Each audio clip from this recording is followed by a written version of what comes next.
Hello' guys, আজি মাঘৰ বিহু আপোনালোকক সকলোকে শুভেচ্ছা থাকিল। আৰু আজি ওলাই আহিছোঁ বজাৰলৈ। চাওকচোন কি ধুনীয়া ধুনীয়া চিৰা, পিঠা আৰু আপোনাৰ গুড়, তিল, ইমানখিনি বস্তু দেখিবলৈ ইমান শুৱনি লাগিছে।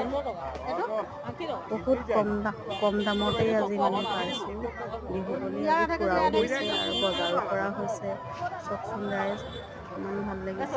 আৰু এই বিহু দিনত এনেকৈ যদি সকলোৱে এনেকৈ উৎসাহেৰে যদি যিকোনো মানে বজাৰ কৰা হয় কিমান ভাল লাগে।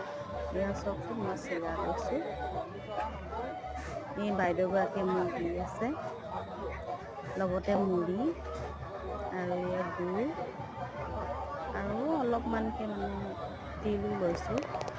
চাওকচোন গাইজ, তিল আছে নেকি? তিল আপোনালোকে মোৰ পেজটো ফ'ল' কৰি থাকে আৰু মোক দেখুৱাইও ভাল লাগে। আপোনালোকে মৰমবোৰ খুবেই বহুত সোনকালে বহুতখিনি মৰম দিছে মোক, সেইকাৰণে মোৰ বহুত ভাল লাগিছে।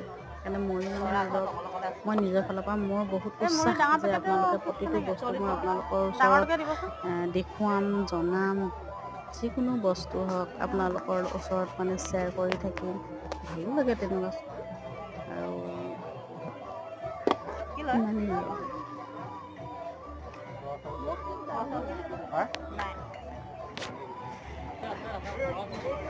ডাঙৰটো দিয়ক। তাৰপৰা গুড় কেনেকৈ দিছে? গুড় 80 টকা, এইটো 100 টকা। এইটো কি লিকটীয়া নি? এইটো লিকটীয়া গুড়। এইটো 80 টকা। ইয়াৰ আধা কেজিমান দি দিয়ক।